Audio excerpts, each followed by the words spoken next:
Amém. Bom dia, paz do Senhor.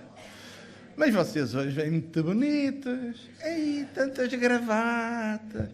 Tantas gravatas. Ah, meu Deus. Mas quem é que disse que só com gravata é que nós somos bonitos, não é? É quem nunca tem que andar apertado. E depois que nós somos assim um bocadinho mais bem nutridos, isto é um problema, uns maus jeitos aqui no pescoço. Mas enfim, não é? Sigamos os costumes da sociedade, e já que vocês estão tão bonitos, eu quero pelo menos não vos envergonhar, também trouxe a minha. Amém. Toda a gente bem disposta hoje, não é? Apesar da chuvinha, enfim, se fosse lá na Madeira, nós dizíamos, o nosso Senhor não está contente com o nosso Alberto João. Mas depois, quando chegasse a hora do desfile, irmãos, eu não sei, aquele homem tem um arranjo com São Pedro, que o tempo está mau, chove, faz tudo, mas quando chega a hora, fica bom. Dia 28, 29, 30 de dezembro, tempo terrível. Dia 31, assim, à noite, bom tempo para fazer o fogo de artifício. Em 10 anos que eu estive na Madeira, só houve um dia, um ano, que um dos desfiles, já não me lembro qual foi, não pôde ser feito no dia. Parece que foi no dia da flor. Que houve um ano que na hora do desfile, as flores, se saíssem à rua, ficavam todas regadas, coitadinha. Choveu torrencialmente. Foi a única coisa. Que de resto ele tem lá, penso que a Secretaria de Turismo tem um arranjo qualquer, que eles arranjam sempre assim uns intervalitos para fazer estas coisas. Muito bem. É este. Muito bem. Temos estado a falar de dons. E hoje nós vamos falar de ministérios. Os versículos base para falarmos de ministérios são estes que estão ali passados. Isto agora, muitas vezes a pessoa já quase desaprendeu a folhear a Bíblia, porque vamos projetando tudo, desde os coros aos hinos da harpa, às citações bíblicas, não é? Mas, enfim, Efésios 4, 11 a 16, estes versículos que são clássicos. Diz que, subindo ao alto, Jesus levou cativo o cativeiro, e ele mesmo, Jesus, deu uns para apóstolos, outros para profetas, outros para evangelistas, outros para pastores e doutores, querendo o aperfeiçoamento dos santos para a obra do ministério, para a edificação do corpo de Cristo, até que todos cheguemos à unidade da fé e ao conhecimento do Filho de Deus, até que todos cheguemos a varão perfeito, até que todos cheguemos à medida da estatura completa de Cristo, para que não sejamos mais meninos inconstantes, levados em roda por todo o vento de doutrina, pelo engano dos homens que com astúcia enganam fraudulosamente. Antes, seguindo a verdade em caridade, cresçamos em tudo naquele que é a cabeça, Cristo, do qual todo o corpo, bem ajustado e ligado pelo auxílio de todas as juntas, segundo a justa operação de cada parte, faz o aumento do corpo para a sua edificação em amor. Palavras um pouco diferentes, mas se os irmãos têm estado aqui noutras sessões que já tivemos, os irmãos reparam que aquilo que Paulo menciona aqui é aquilo que temos falado ao longo dos últimos dias, que tem a ver com o aperfeiçoamento, a edificação, a construção da Igreja e do corpo de Cristo. Quem é o Senhor da Igreja? É Jesus. Não há dúvidas disso. Não é? Ele diz, eu edificarei a minha Igreja. Mas Ele é um Senhor que se preocupa. Ele sabe o que quer. A Igreja não é alguma coisa que vai acontecendo. Os irmãos entendem? A Igreja não é alguma coisa, não é um processo que se vai desenrolando e vamos ver. onde é que isto vai dar, vamos ver o que vai acontecer. Não.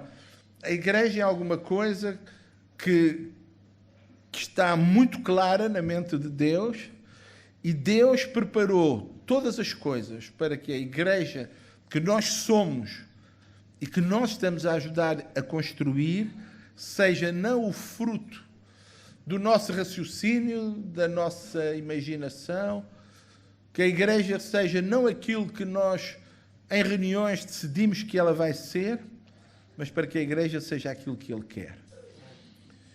E a maneira para ele fazer isto foi criar um conjunto de estruturas que apoiam o crescimento da igreja, e a igreja cresce dentro de moldes que já nos são dados. E nenhum de nós tem a autoridade para alterar o projeto e o plano original. Não somos chamados para inovar. Aliás, este é o mal de muitos crentes. Estão sempre à espera e andam aos saltinhos, correndo de um lado para o outro, à procura de alguém que traga uma mensagem nova, que tenha uma coisa nova. E à procura de coisas novas, muita gente tem dado cabo da sua vida. Porque, irmãos, não há nada de novo. O livro texto, o livro padrão, tem 3.500 anos, desde que começou a ser escrito. As últimas ordens estão escritas há mais de 1.900 anos. E o projeto é o mesmo e não pode ser alterado. Não há nada de novo. Salomão já dizia que não há nada de novo debaixo do sol. E a nós não nos é dado o direito. Pelo contrário, quando João termina de escrever o último livro, que o Espírito Santo entendeu que também haveria de ser o último livro da Bíblia, ele termina com palavras de aviso. Se alguém acrescentar, ou se alguém tirar alguma coisa às profecias deste livro, e nós entendemos que ali o aviso tem muito mais a ver do que as profecias do livro. Se alguém alterar a Escritura, sobre ele virão os castigos, as pragas. Essa pessoa será réu diante de Deus. Então, irmãos, a única coisa nova que nós podemos pedir e buscar é que a cada dia o Senhor nos dê a graça de a nossa relação com Ele se renovar. Renovar no sentido que deixamos para trás os erros, as falhas do passado e queremos avançar de uma maneira nova, mas nova na dedicação, nova na entrega, nova na comunhão que estabelecemos com Ele. Uma maneira nova nos alvos e nos projetos que nós nos propomos a nós próprios como desafio de vida.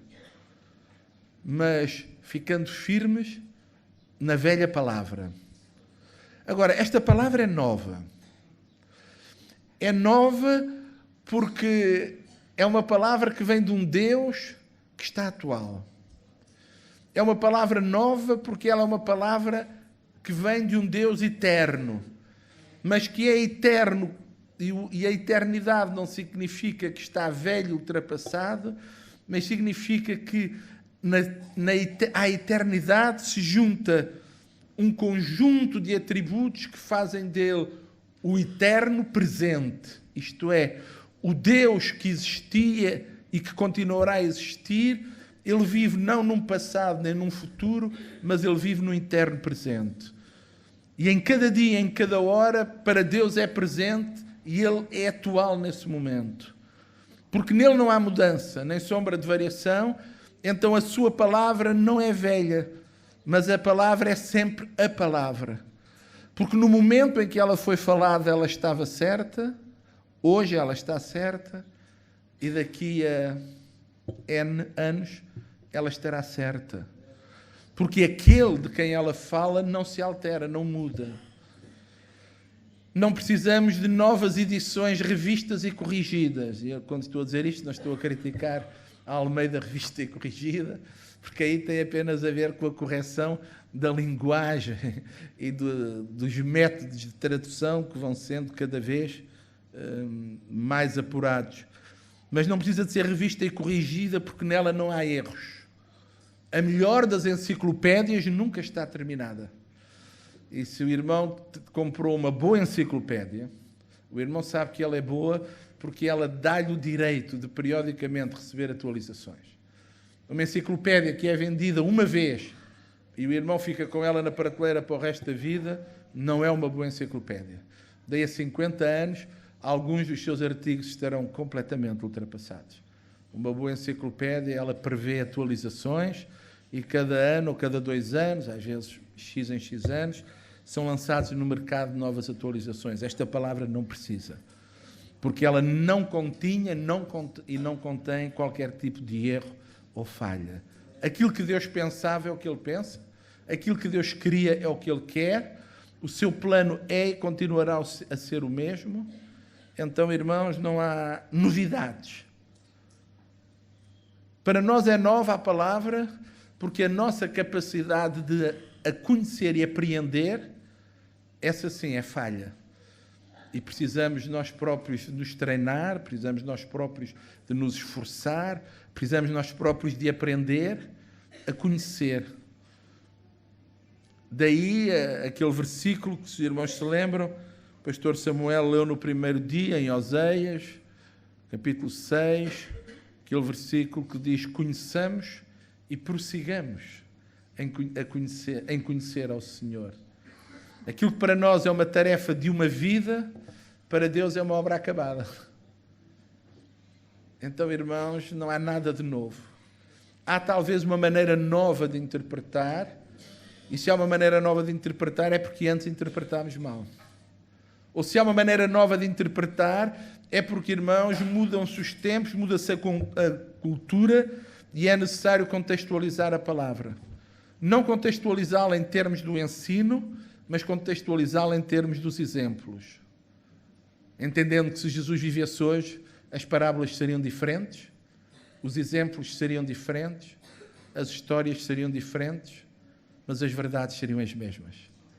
E aquilo que nós precisamos, e cada geração precisa, é de buscar o Espírito Santo e, com a ajuda das ferramentas que temos, conseguirmos tirar das histórias, das parábolas e dos exemplos as verdades que são eternas e os princípios que se aplicam em cada geração. Então a nossa luta é percebermos o que Deus disse, porque aquilo que Ele disse é aquilo que Ele diz, e depois aplicarmos à nossa vida. E para cada geração essa é uma tarefa. É por isso que nós escrevemos livros e livros sobre a Bíblia, mas ela permanece a mesma Bíblia. Os livros são diferentes. Pegamos nos livros de teologia que foram escritos no fim do século XIX, pegamos nos livros de teologia que foram escritos nos princípios do século XX, em meados do século XX, e encontramos diferenças neles. Diferenças que têm a ver com a limitação própria dos autores que os escreveram, da nossa falta de entendimento. Hoje, quando vínhamos, e eu vinha para cima com o vosso pastor no carro, já vínhamos a discutir os últimos autores. E já vínhamos a dizer, não, Orton não era de facto o melhor. Não, ele tem coisas assim e assim. Agora Grundem, sim, a teologia dele agora está. Mas daqui a 10 anos vamos dizer, não, Grundem também não. Isto se não tivermos cá. Agora é este. E tudo isto tem a ver com a nossa própria interpretação, com a nossa própria compreensão. Porque também, como cristãos, nós próprios devemos crescer e evoluir com a ajuda do Espírito Santo. Mas o nosso crescimento e a nossa evolução é para nos tornar cada vez mais conforme Jesus. E isso é o trabalho de uma vida. E o Senhor nos ajude a nunca nos darmos por conformados e dizer, já sei tudo, já aprendi tudo, não preciso de mais nada. Não. Eu terei sempre coisas a aprender. Eu terei sempre coisas a melhorar. Eu terei sempre passos a dar. Ele não. E é porque Ele é o mesmo ontem, hoje e eternamente, que nós, irmãos, igreja, em cada geração, vivemos experiências maravilhosas. Mas no fim, todos adoramos o mesmo Senhor. Todos nos prostramos perante o mesmo Senhor. E todos reconhecemos que apenas Ele é. Ele é digno, Ele é único, Ele é tudo. E nós apenas somos os servos que estamos crescendo e mudando. E quando nós vamos falar de ministérios, vamos falar de alguma coisa tão antiga. Não é invenção, foi Ele mesmo que deu. Ele mesmo deu. Deu para que se cumpra o seu plano, para que se cumpra o seu propósito. Ele deu para nós sermos o que Ele quer que nós sejamos. E a nossa responsabilidade, irmãos, e aqui agora, aquilo que falamos hoje já não tem a ver com todos nós, tem a ver com alguns. Mas coloca sobre esses alguns uma responsabilidade tão grande, que por isso está escrito: se alguém deseja o episcopado, excelente obra deseja, mas saiba que o julgamento e os requisitos para essa obra são muito elevados. Porque agora, quando falamos de ministério já não estamos a falar dos dons que o Espírito Santo distribui por todos, não. Mas estamos a dizer que em alguns o Espírito Santo concentra alguns dons, o que faz com que essas pessoas tenham ministérios.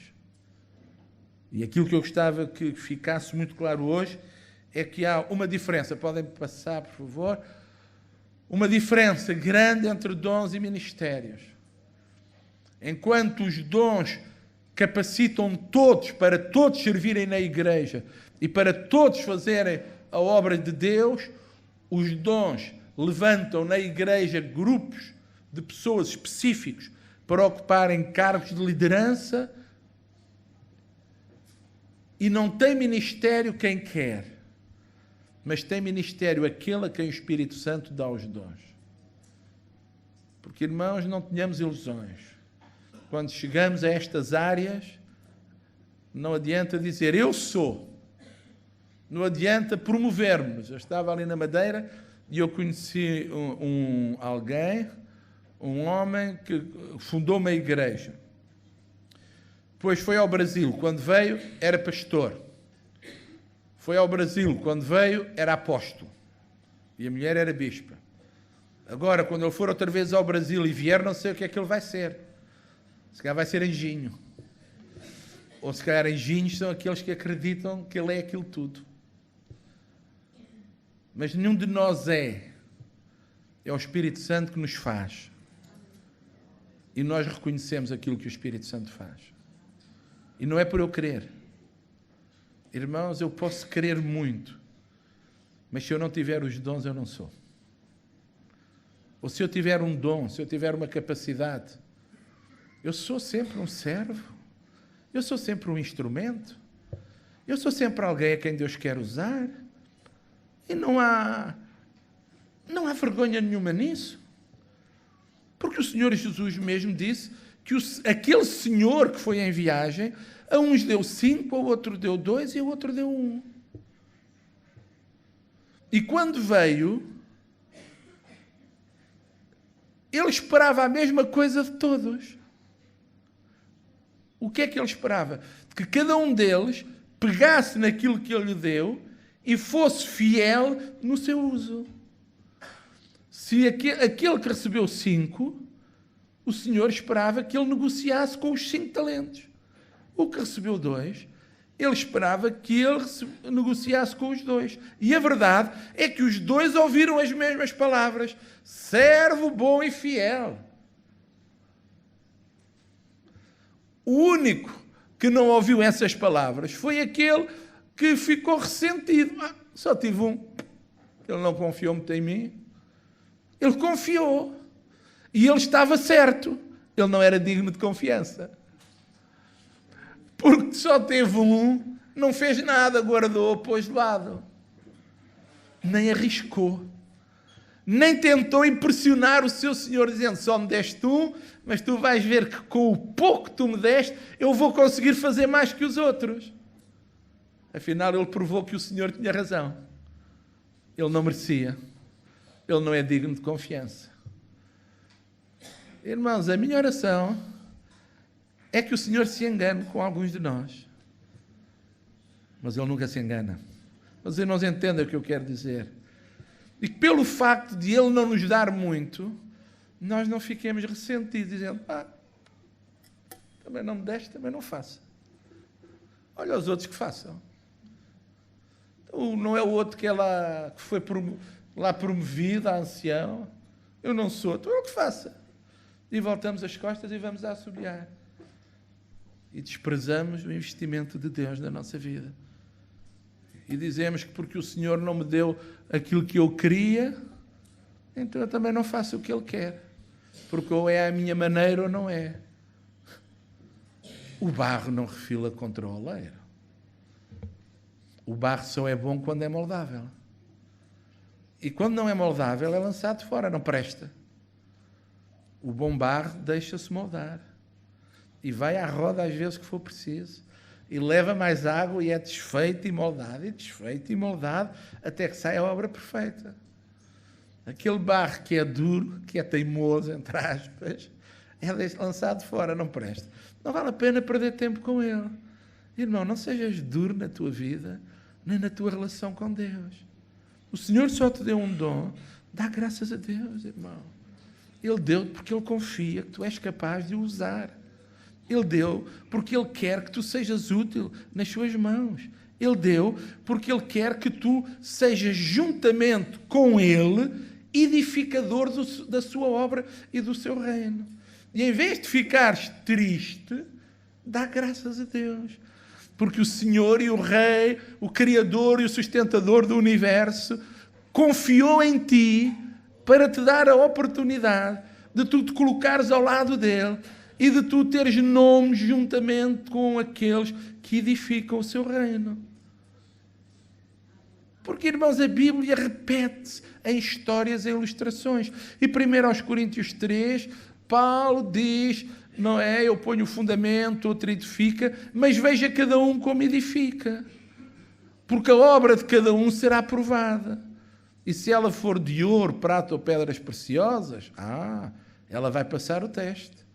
Mas se a maneira como tu edificaste for comparada à madeira, feno ou palha, então ao passar o teste do fogo e sarda e desaparece. E tu ficarás apenas como aqueles que são salvos apenas pela graça e nada têm para apresentar. Irmão, não te esqueças que o livro do Apocalipse fala daqueles seres que estão prostrados diante de Deus e que tiram as suas coroas, a colocam aos pés dele e dizem, digno és de receber. E a Bíblia diz que Deus tem coroas como galardão reservadas para os crentes fiéis. Que privilégio um dia, perante o tribunal de Cristo, tu receberes um galardão. E poderes chegar aos pés do Cordeiro, daquele que está no trono, e tirares a tua coroa e dizer, está aqui, porque eu não a mereci. Fui apenas um servo inútil, que fiz o que me foi mandado. Está aqui. Se eu a recebi foi porque tu me salvaste. Foi porque tu me capacitaste, foi porque tu me deste esta oportunidade.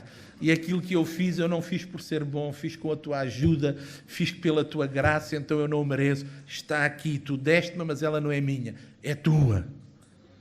Que oportunidade, que privilégio. Enquanto outros andarão ali passando, dizendo, nem sei como estou aqui. Estás lá pela graça e misericórdia. E perdeste a oportunidade de o servir. E perdeste a oportunidade de usar o que Ele te deu apenas porque não era tão vistoso como tu querias. Apenas porque não era tão grande como tu querias. E nunca percebeste que se Ele não te deu mais, é porque Ele achou que tu não eras capaz de fazer melhor. E em vez de ficar feliz com a oportunidade, desprezaste a dádiva do teu Senhor. Ministérios.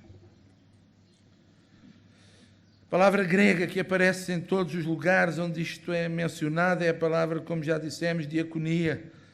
Assim, os ministérios são ofícios, são cargos que prestam, por favor, outro, ao corpo de Cristo um serviço. Ministérios, então, são um conjunto de capacidades especiais, um conjunto de manifestações sobrenaturais que permitem que alguém sirva na igreja de uma maneira muito especial, em cargos de liderança, de desenvolvimento e cargos de apoio. O outro, por favor. Quais são no contexto de Efésios 4, versículos 11 a 16, que lemos, são 5 os ministérios: apóstolos, profetas, evangelistas, pastores e doutores, ou ensinadores, ou mestres, conforme queiramos usar a palavra. É interessante que a obra social está aqui ligada através de Atos 6, 2, 3, a diaconia, a mesma palavra. E eu gosto que a palavra usada seja a mesma, para mostrar, mostra-me a mim que na igreja não há coisas grandes nem pequenas. É importante ganhar almas, mas é importante cuidar dessas vidas enquanto elas estão connosco. E às vezes, irmãos, temos de saber que não se consegue ganhar uma alma enquanto não lhe enchermos a barriga primeiro. Nós tínhamos uma área de trabalho na igreja, num bairro, e todos os domingos ou sábados, quando aquelas crianças vinham, tinha que se dar lanche às crianças. Noutra área, no domingo de manhã, a igreja tinha o seu barzinho a funcionar, no intervalo entre o culto e a escola dominical, e os irmãos da escola dominical zangavam-se porque o barzinho continuava a trabalhar depois da escola dominical ter arrancado e não devia, e aquilo atrasava e perturbava, depois as pessoas passavam. E fizeram um esforço, conseguiram que o bar fechasse, o barzinho da igreja naquela hora. Como resultado, a escola dominical diminuiu. Porquê? Porque o barzinho ficava a trabalhar com as crianças que se iam buscar. E quando se ia buscar as crianças aos bairros à volta para virem à escola dominical, às vezes quem as ia buscar entrava no quarto, levantava-as da cama, vestia-as, porque os pais estavam... não se preocupavam nada com os filhos. E aquelas crianças, coitadinhas, vinham sem comer, sem nada. E quando chegavam à igreja, era no barzinho da igreja, que elas tinham maçãs, que elas tinham um copinho com leite e chocolate, para que antes de irem para a escola dominical, elas tomassem o pequeno almoço, elas comessem. Aqueles 10 minutos que se perdiam fazia com que as crianças estivessem mais calmas, que as crianças estivessem mais tranquilas, porque agora não estavam com fome. Que a sua capacidade de aprender e reter fosse maior.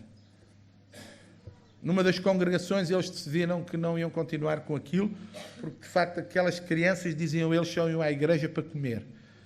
Então eles decidiram cortar com o pequeno almoço que davam às crianças e perderam as crianças. A prioridade da nossa obra, irmãos, sempre deve ser espiritual. O nosso alvo sempre deve ganhar almas. Mas temos que ter a percepção que muitas vezes é praticamente impossível compartilhar o Evangelho com alguém que está com fome, com frio, com necessidades. Muitas vezes a nossa pregação tem que começar primeiro por uma ação prática, para que a pessoa, antes de ouvir falar de Deus, experimente de forma direta o amor de Deus na sua vida. E quando a pessoa experimenta o amor que é feito através de uma obra social, aqueles que estão envolvidos nisso, não julguem, irmãos, que o vosso galardão é menor do que o professor que depois lá dentro ensinou na classe à criança. O professor teve uma classe para ensinar, porque primeiro vocês ajudaram a vestir, a aquentar, a matar a fome a essa criança, permitindo que ela depois pudesse estar na classe para ouvir e para aprender acerca de Jesus. E se a alguns o Senhor dá a capacidade de ensinar a criança acerca de Jesus, a outros Deus dá a capacidade de ajudar a criança a vestir-se, a comer, e uns e outros estão contribuindo para a salvação daquela alma, estão contribuindo para que aquela vida seja transformada, e tudo isto é serviço que fazemos para o Senhor. Nada é grande, nada é pequeno, tudo é serviço que fazemos para o Senhor. Desde que no nosso coração o façamos com alegria, o façamos com gratidão, o façamos com a dedicação de quem serve. Porque não é a obra que é vista. Os irmãos sabem, às vezes nós preocupamos-nos muito com o resultado das ações. Deus julga-nos mais pelas intenções do coração do que pelos resultados visíveis. Às vezes há coisas que correm mal e acabam mal. Mas Deus não julga nem castiga, porque Deus sabe que as intenções eram puras, eram boas, eram as melhores. Mas às vezes não resultou como nós queríamos. E há coisas às vezes que aos olhos do mundo são espetaculares, uau! E quando Deus olha para aquilo, Deus nem sequer se preocupa, nem liga, porque sabe que a motivação que havia ali nunca foi amor, nunca foi serviço, foi apenas deixa-me fazer alguma coisa para o meu nome aparecer, deixa as pessoas fazer alguma coisa para as pessoas julgarem que eu sou alguém. E como Deus julga segundo a reta justiça, como Ele julga segundo a intenção do coração, aquele que apenas fez para show off, para mostrar, para aparecer, esse não é reconhecido. Mas aquele que com sinceridade fez com uma atitude de serviço, de diaconia, servindo como que ao Senhor, esse será recompensado.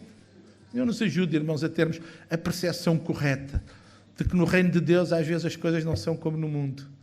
No reino de Deus o maior é sempre aquele que serve. No reino de Deus o maior é sempre aquele que tem a atitude da diaconia. Eu estou pronto para servir. Já agora deixem-me dizer que de todos os dons que falámos ontem, se calhar o maior para mim é aquele que falámos menos tempo.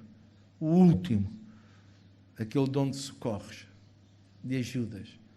Aquele dom que mostra quem está pronto a deitar a mão ao que for preciso para que o reino avance e para que as vidas sejam ganhas. Às vezes, irmãos, eu só estou pronto a colaborar no culto se estiver cá em cima a dirigir. Mas sou incapaz de vir meia hora mais cedo para varrer a sala, para dispor as cadeiras, para preparar os materiais, para que os outros possam fazer a obra. Qual das obras é mais importante? Estar aqui a dar a cara ou ter preparado e criado as condições para que aquele que chega possa chegar e fazer o seu trabalho? O Senhor nos ajuda a entender, porque ao termos um coração que é amolecido pelo Espírito Santo, então a nossa sensibilidade vai mudando, irmãos, e nós deixamos de desejar aquilo que o mundo deseja e aprendemos o caminho de ser servos, de ser obedientes, para que seja Ele a ser glorificado, para que seja Ele a aparecer, para que seja Ele a receber a honra e nós ficarmos felizes apenas por sabermos que fizemos o que nos foi pedido, não é? Para que servem os dons? O slide a seguir, por favor. Eles permitem, irmãos, que alguém sirva na igreja de uma maneira especial.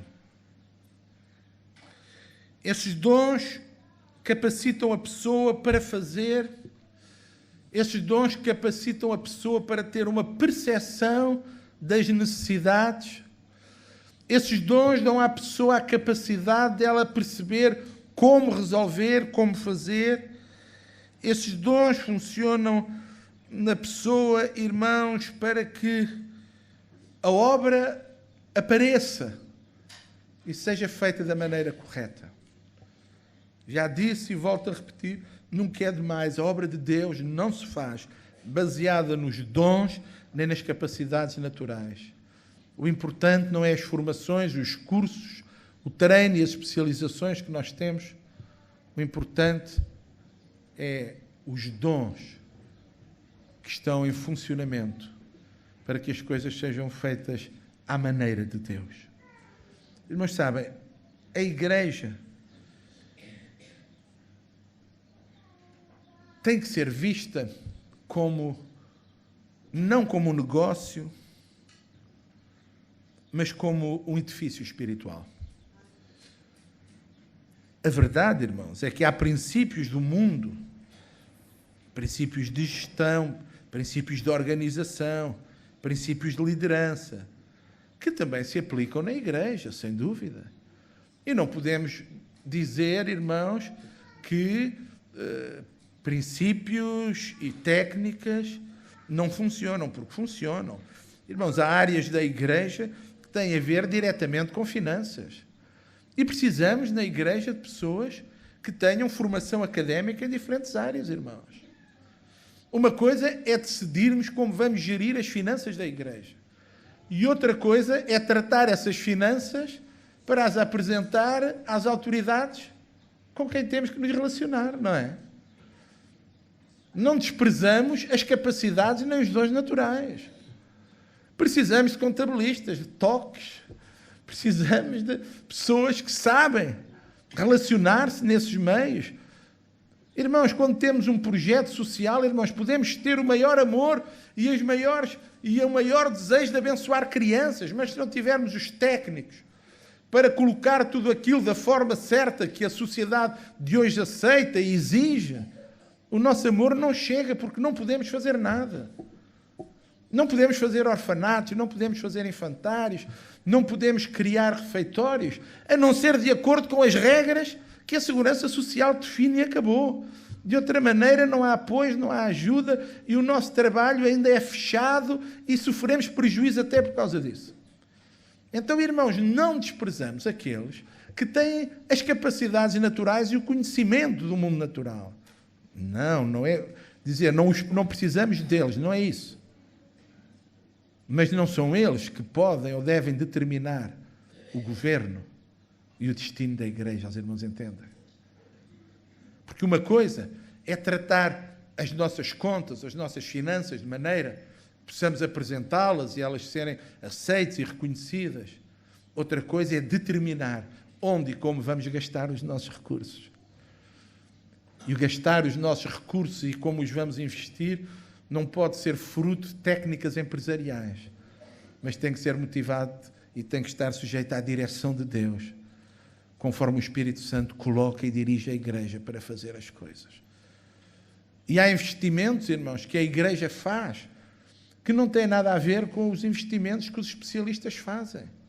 Porque quer queiramos, quer não, a igreja ainda é um lugar onde a fé tem que dominar.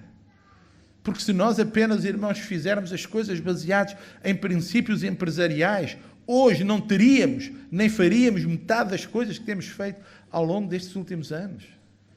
Porque, irmãos, fazendo as previsões todas, nós iríamos fechar casas de oração, iríamos fechar as escolas bíblicas, iríamos dizer que não vale a pena formar obreiros, porque não vamos ter possibilidades, não vamos ter isto, não vamos ter aquilo. Mas, irmãos, pela fé nós nos movemos. Porque o reino de Deus é um reino onde nos movemos no sobrenatural. Então, ainda que a liderança tenha que ser baseada em princípios de fé e sobrenaturais, depois precisamos do resto. Porque estamos no mundo e enquanto estivermos no mundo, temos de saber enquadrar uma visão de fé espiritual dentro dos princípios e das regras da sociedade na qual estamos. Portanto, não julguem com tudo isto, eu estou a dizer, não vale a pena estudar, não vale a pena mandar os filhos estudar. Pelo contrário, irmãos. O Senhor nos dê cada vez mais pessoas com capacidade, pessoas com cursos, pessoas integradas e bem colocadas na sociedade, na política, em todas as áreas da vida. Precisamos, sem dúvida, irmãos. Mas a prioridade para o governo, para o funcionamento e para o crescimento da igreja, sempre terá a ver com dons, com manifestações e com as capacidades espirituais distribuídas pelo Espírito Santo e não com as capacidades e os dons naturais que nós temos. Eles têm de ser servos e não têm que ser eles a dominar. Os irmãos entendem o que eu quero dizer? Porque às vezes parece que os irmãos dizem, parece que estamos a fazer a apologia da tacanhez e da mediocridade. De maneira nenhuma, irmãos. A Igreja de Deus deve ser um lugar que se pauta pela excelência e aqueles que servem o Senhor devem procurar a excelência em todas as áreas da vida e do serviço. O Senhor nos ajude a vivermos dessa maneira. Os ministérios, então, de acordo com o Senhor, servem para 3 coisas. Aperfeiçoamento dos santos, que significa voltar a colocar no seu lugar, colocar em ordem todas as coisas, todas as áreas da vida. Tem a ver com tornar-nos cada dia mais e mais os filhos e as filhas que nós devemos ser e que Deus espera que nós sejamos. Isto é, os ministérios, quando estão a funcionar, eles dão ao crente a oportunidade de ele crescer na direção e da maneira certa. É os ministérios, através principalmente do ensino, que vão dar o conhecimento daquilo que Deus quer e que o Senhor espera de nós. E depois, os pastores liderando e criando as oportunidades para que nós tenhamos as condições para sermos essas pessoas. Porque, irmãos, não basta o conhecimento, é preciso oportunidade para desenvolvermos a nossa vida na direção certa. Uma coisa é o que sabemos, a outra é aquela que nós fazemos. Um dia eu estava a falar com alguém e eu estava a dizer, olha, o nosso problema na igreja, irmãos, não é falta de conhecimento, é falta de prática. Porque se nós puséssemos em prática tudo aquilo que ao longo dos anos já temos aprendido acerca do Senhor e da sua palavra, irmãos, nós já estaríamos muito melhor daquilo que somos hoje. Mas na sua misericórdia, o Senhor vai-nos sempre ensinando, ou relembrando, porque de facto, ao fim de tantos anos na igreja, irmãos, isto é mais relembrar do que aprender, não é? Ele mesmo disse, o Espírito Santo, quando Ele vier, Ele vos fará lembrar tudo aquilo que eu já vos tenho ensinado. Então, irmãos, esta oportunidade de sermos relembrados para colocarmos em prática. Aperfeiçoamento dos santos tem a ver com crescimento em pureza e santidade, conforme o exemplo de Jesus. Os irmãos lembram-se as palavras finais do capítulo 2 de São Lucas, Lucas 2, 52, que diz assim acerca de Jesus: e crescia Jesus em sabedoria, em estatura e em graça para com Deus e os homens. Um crescimento equilibrado é o aperfeiçoamento, o equilíbrio de todas as áreas, da área material, da área física, da área espiritual, em que nós não crescemos apenas numa direção, mas em todas as direções. E aí cumpre-se então as palavras de Jesus no Evangelho de São Mateus, capítulo 5, versículo 48, quando Jesus disse: sede vós, pois, perfeitos, como é perfeito o vosso Pai Celestial. Os ministérios foram dados para a realização do ministério. Porque o grande ministério é o da construção do reino de Deus aqui na Terra. Essa é a grande tarefa que está diante de nós. Jesus veio trazer o reino e cabe a nós espalhá-lo, desenvolvê-lo e fazê-lo crescer. A igreja é a agência do reino de Deus aqui na Terra. E cabe a nós continuar a tarefa de Jesus. Foi Ele que disse: tal como o Pai me enviou, vos enviou a vós. Isto é, Ele transferiu para nós a responsabilidade que o Pai colocou sobre Ele. E Ele veio trazer o reino de Deus.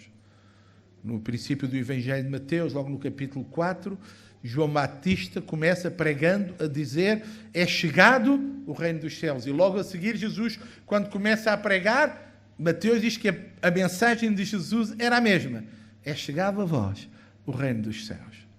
E nós somos continuadores dessa obra.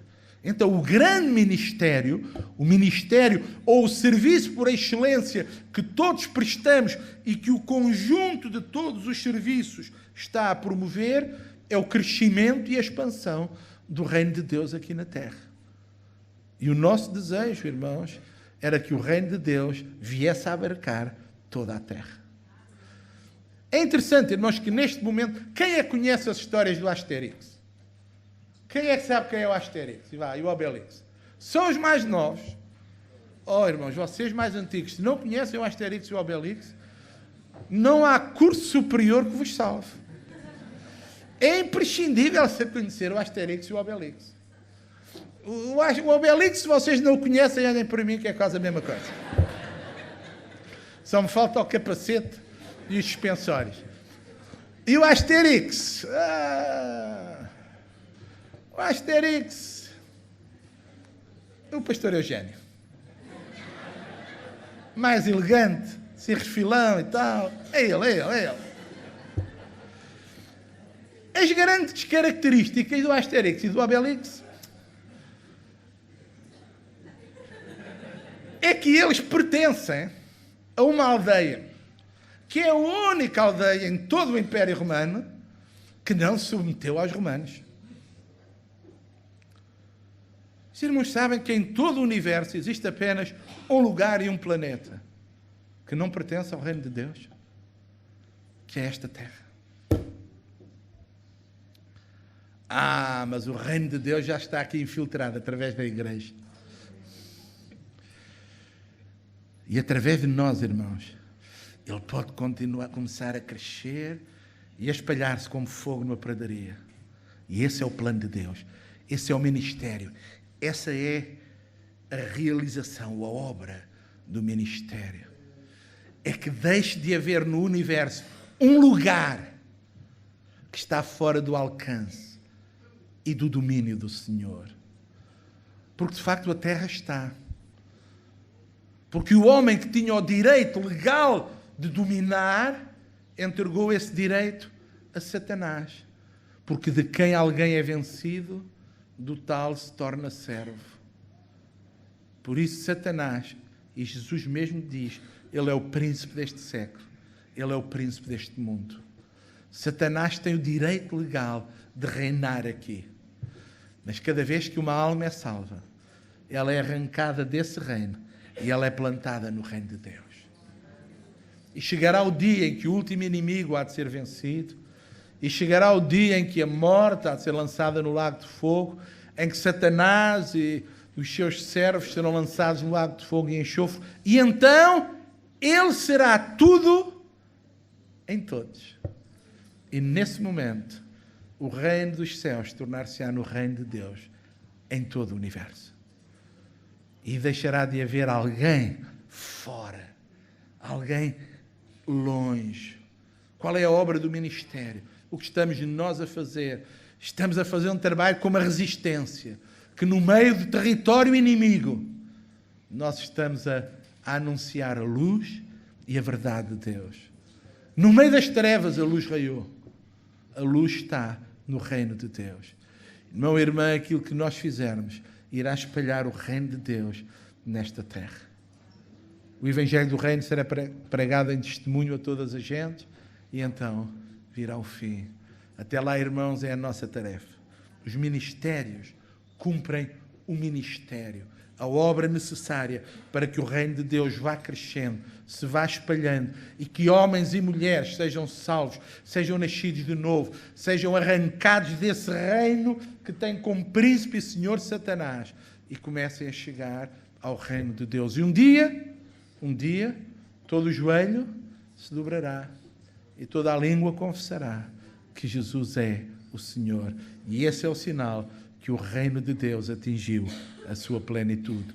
Tudo e todos, em todo o universo, dobrarão o seu joelho e reconhecerão que Jesus é o Senhor.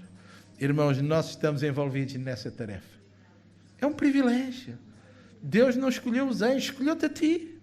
E escolheu-me a mim, para sermos nós os anunciadores desta mensagem e aqueles que edificam esse reino aqui na terra. Então, irmãos, os ministérios no seu conjunto servem para o aperfeiçoamento dos santos, para a realização do ministério e para a edificação do corpo de Cristo, isto é, para que este corpo cresça, seja cada vez mais forte em santidade e em piedade. A igreja que Ele quer, a noiva que o glorifique, para isso os ministérios servem. Que responsabilidade a nossa, irmãos. Nós estamos a trabalhar numa coisa qualquer. Estamos a trabalhar com a noiva de Jesus. É um privilégio para aqueles a quem Ele chama.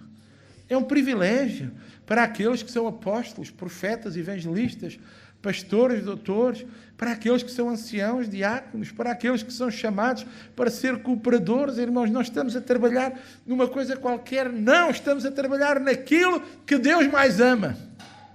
A sua igreja.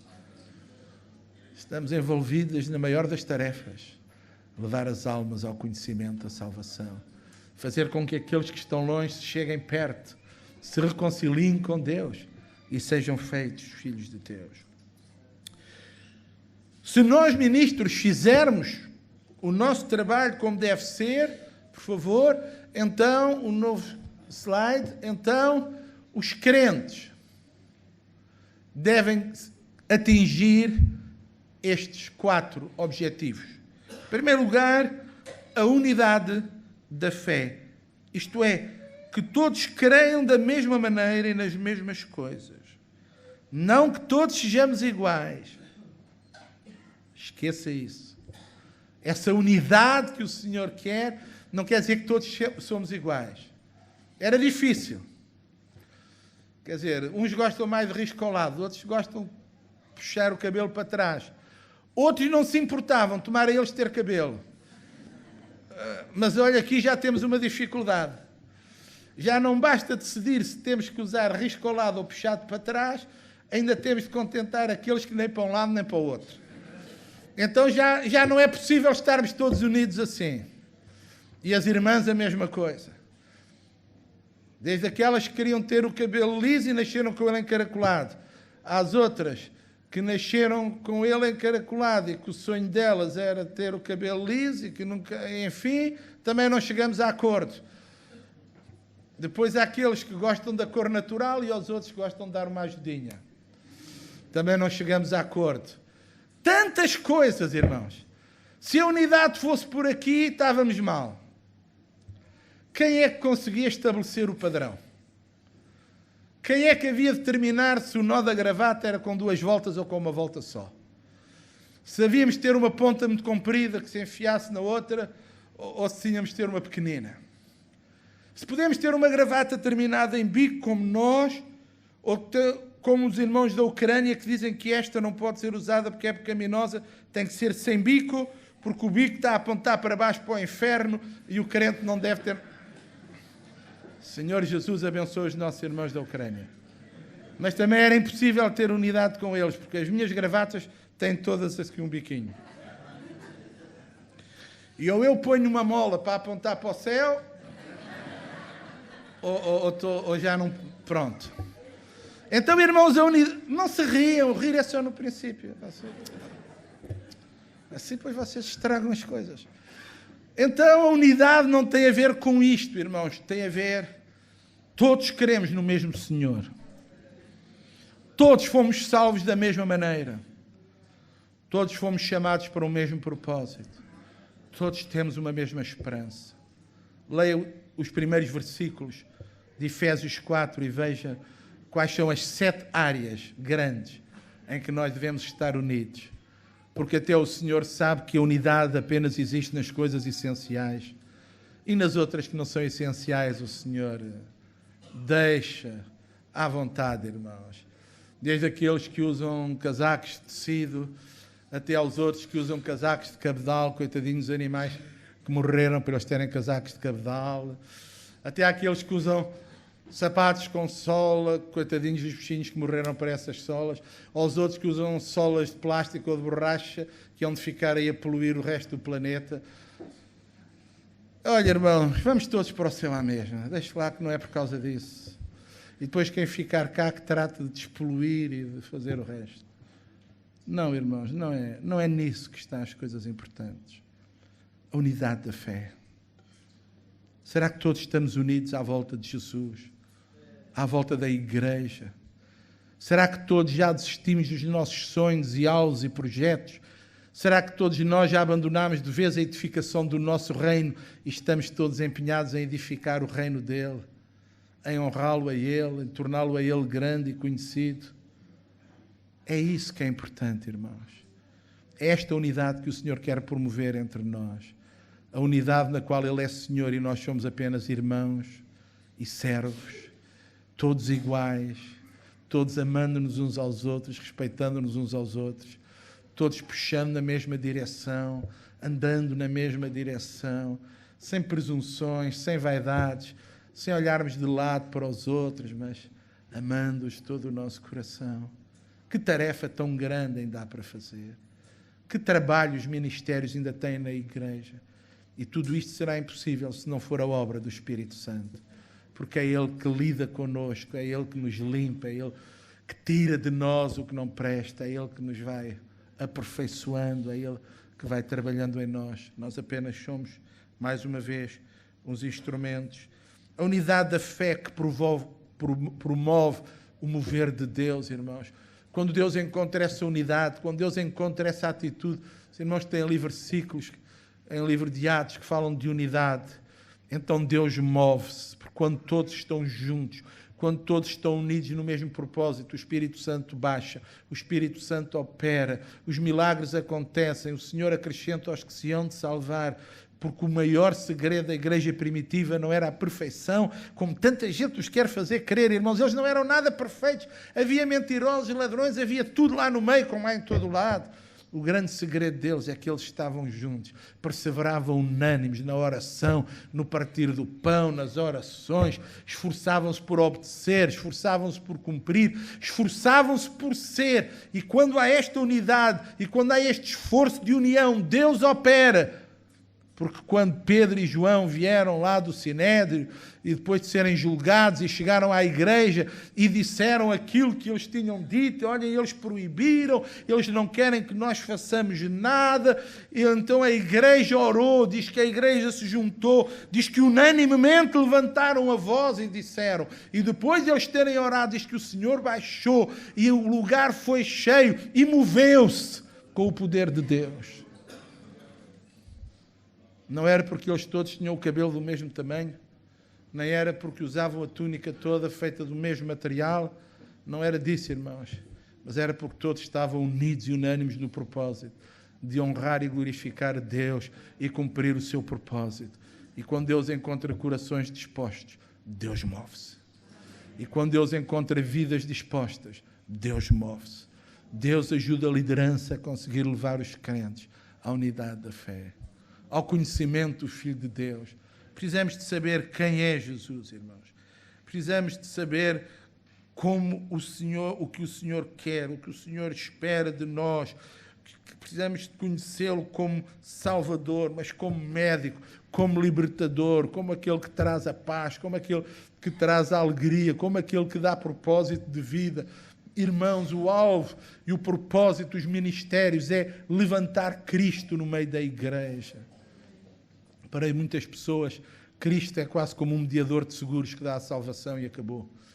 Mas Cristo deve ser a razão de ser da nossa existência.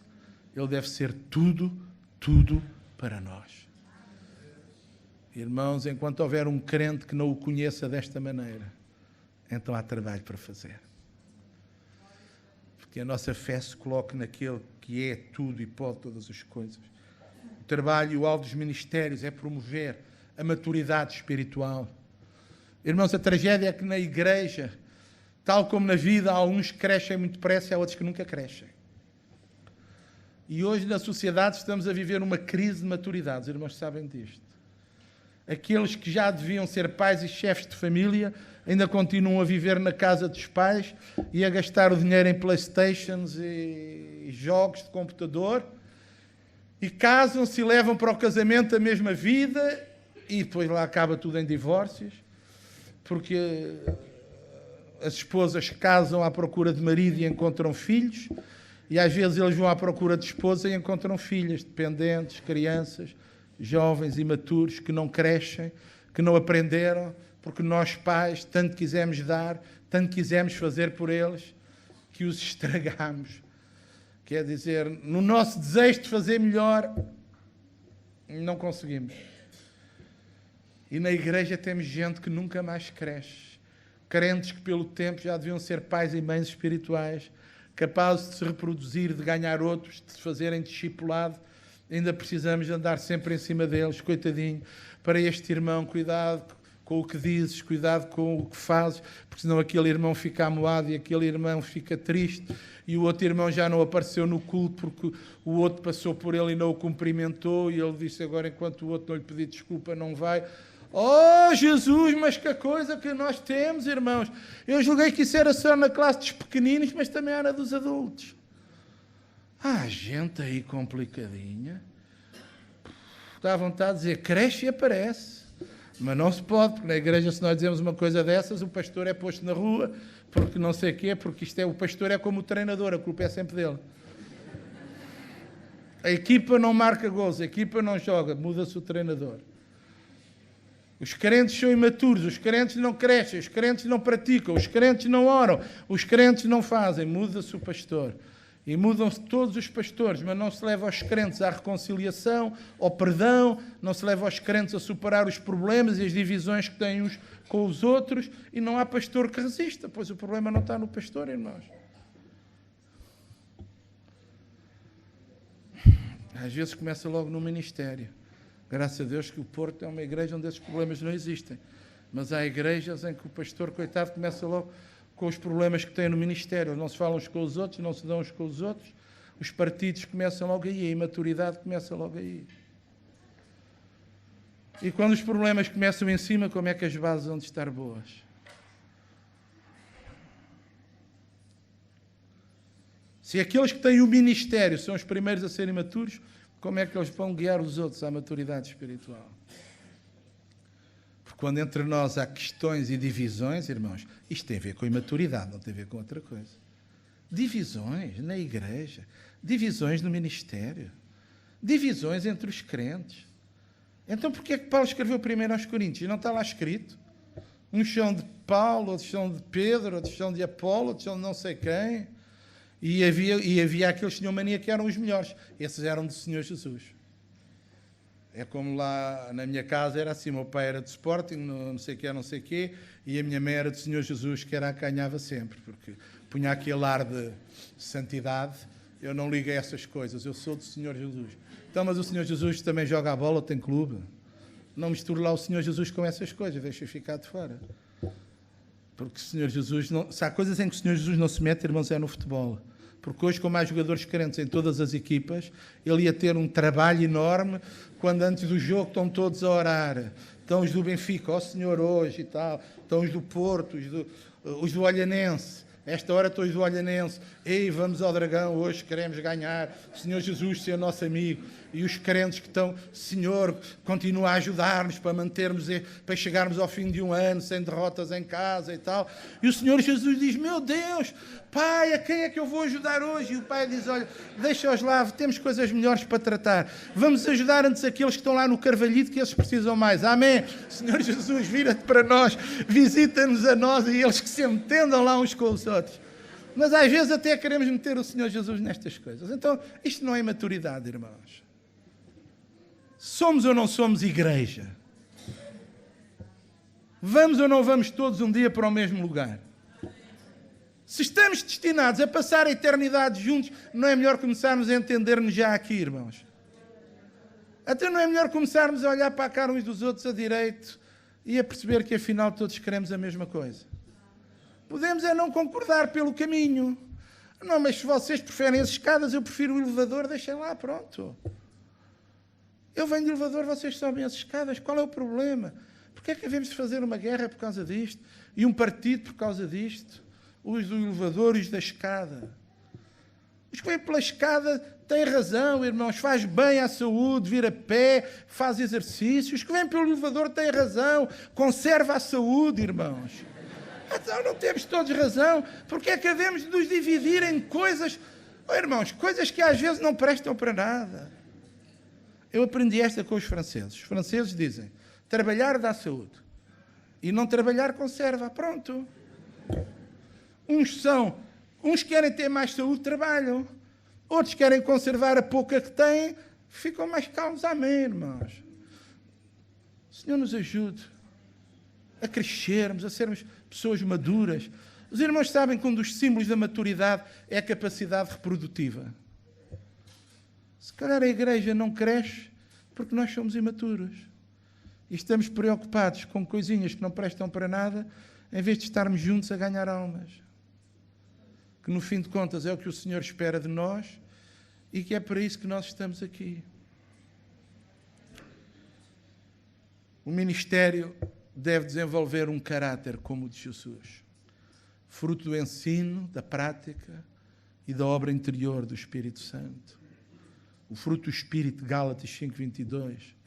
As diferentes manifestações que deve haver na nossa vida, irmãos. Isso é aquilo que acontece quando o Espírito Santo é ministrado à igreja através da obra do ministério. Slide a seguir, irmãos, os ministérios existem para que nós não sejamos meninos inconstantes. Irmãos, para a semana vamos estar em tal lado, precisamos de ajuda para levar o equipamento de som, para chegar lá e montar, para fazer isto, para fazer aquilo. Com quem é que podemos contar? Uau! Sábado, chega aqui o grupinho do costume à igreja e fica à espera dos outros para ajudar. E depois, enquanto eles não chegam, vão eles fazendo as coisas. E depois já está tudo carregado. E depois deixa-se um bilhetinho na porta a dizer, olha, nós fomos andando. E chegamos lá, descarregamos, porque os outros ainda não chegaram. Meu Deus, mas onde é que estão os outros todos que se ofereceram? E fazemos o culto e vimos embora. E quando chegamos, antes de abrir a porta, tiramos o papelinho que ainda lá está e vamos arrumar o material e vamos embora. E os mesmos acabaram por fazer tudo. Porque os outros, que na semana passada estavam tão animados, durante a semana tiveram um furo e o entusiasmo foi-se todo. Foi-se o entusiasmo. Oh, Jesus! Meninos inconstantes, querem, não querem, vão, não vão, fazem, não fazem. Jesus cura, Jesus já não cura. Oh, irmãos, vou deitar fora os comprimidos. Ah, irmãos, amanhã tenho uma consulta na urgência. Oh, irmãos, o Senhor Jesus já me curou. Ah, irmão, passei uma noite tão má. Ah, irmão, veja lá se resolve. O Senhor o curou, o irmão passou a noite má. Bem, o Senhor curou-me de outra coisa, mas eu passei a noite má, já foi outra. Ah, então já é outro problema. É. Então, irmão, então esteja animado. Porquê? Porque o Senhor cura. Pois, e se Ele curou da outra, também cura desta. Ai, é verdade, já não me lembrava. Oh, Senhor Jesus. Meninos inconstantes.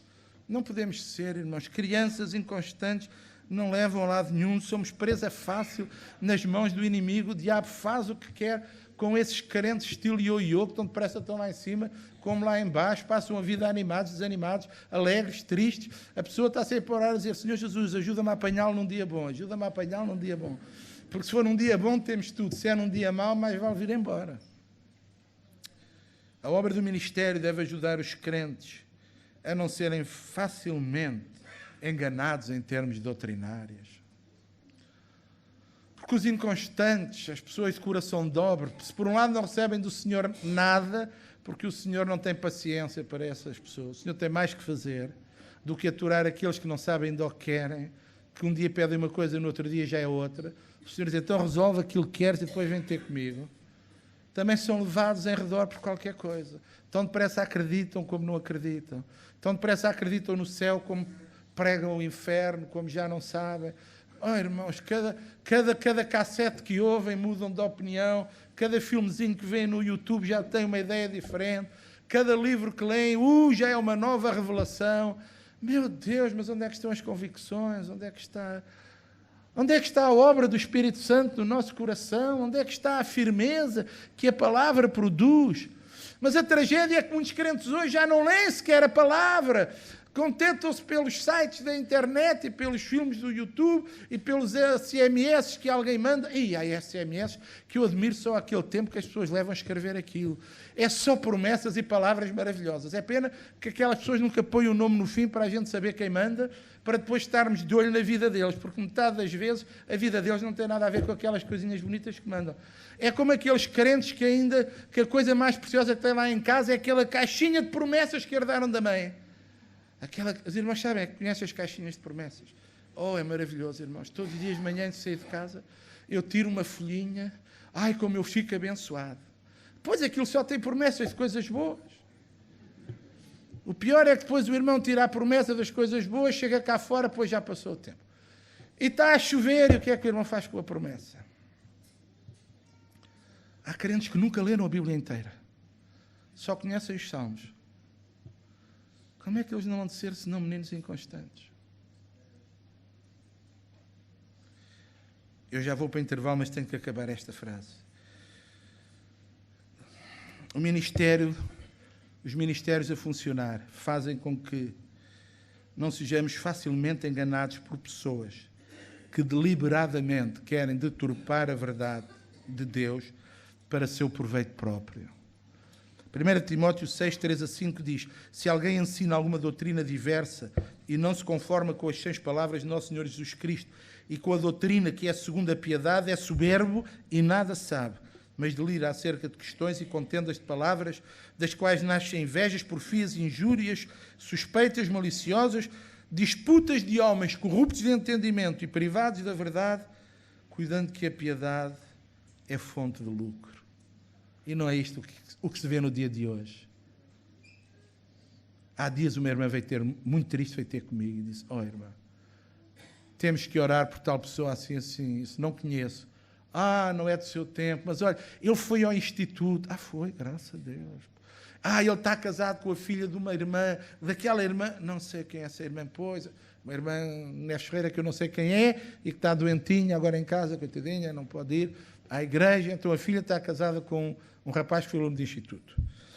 E ele perdeu tudo, e está desempregado, e está sem nada, e está cheio de dívidas, porque não teve cabeça para se orientar, tinham dinheiro para comprar uma casota para o cão, e quiseram fazer uma vivenda de 3 andares para eles, claro que eles estão mal. Então, ele resolveu e teve uma ideia luminosa: vou abrir uma igreja. Vou abrir uma igreja e ao fim de uns 2 anos tenho tudo pago. E aquela irmã veio ter comigo e dizer: irmão, vamos orar para que o Senhor não permita. Porque é mais um que vai trazer vergonha para o nome do Evangelho. Porque ele de crente já não tem nada, ele é um malandro que anda aí. Mas ele abre a igreja.